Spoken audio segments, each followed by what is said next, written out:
वो भारत कभी पंजाब सिंध गुजरात मराठा द्राविड़ उत्कल बंगा है। मैं उस भारत से आती हूँ जो ठुकराए हुए लोगों की शरण स्थली बन जाता है और 7 समुंदर पार प्रदेशों को भी सिस्टर्स एंड ब्रदर्स कहकर बुलाता है।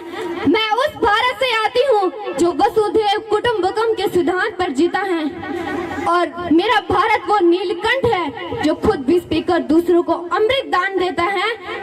मैं उस भारत से आती हूँ, मेरा भारत जो तीनों लोगों का स्वामी होकर भी माखन चुराता है और महाअवतार होकर भी माँ के हाथों से मार खाता है। मेरा गाना मैं गौतम के भारत से आती हूँ जहाँ एक राजपुत्र जनहित के लिए सन्यासी हो जाता है।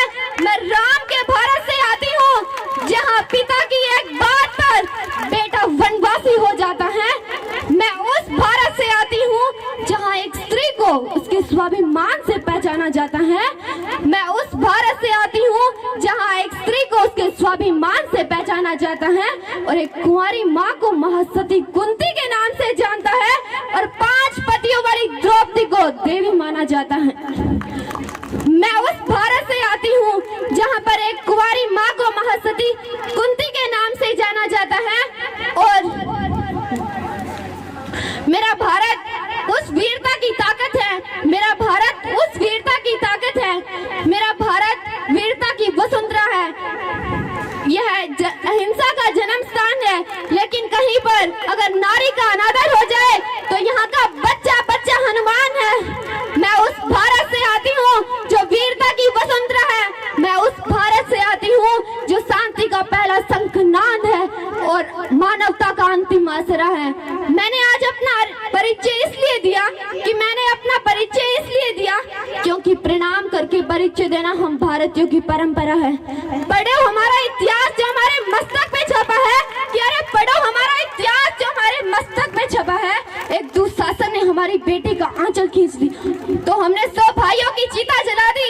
एक दुशासन ने हमारी बेटी का आंचल खींच लिया तो हमने 100 भाइयों की चिता जला दी और एक रावण ने हमारी माँ का हरण किया तो हमने पूरे राक्षस कुल की लंका लगा दी। हमारा भारत अहिंसा का प्रतीक है। अगर यहाँ पर कहीं नारी का अनादर हो जाए तो यहाँ का बच्चा बच्चा हनुमान है। आज 78 वर्ष बाद इस नए भारत के निर्माण में यहाँ का एक एक नागरिक हाथ बंटा रहा है। जिस दुनिया ने भारत को 3rd वर्ल्ड कंट्री कहकर एक हाशिए में डाल दिया था, आज वही भारत 21वीं सदी का नक्शा बनाता है तो भारत टॉप पर नजर आता है। टॉप पर भला क्यों ना नजर आए मेरा भारत, क्योंकि जब हमारे पड़ोसी देश मुल्क चौक से नक्शा बनाना सीख रहे थे तब हम भारतवासी चांद की मिट्टी को चूमकर वापस लौट आए थे।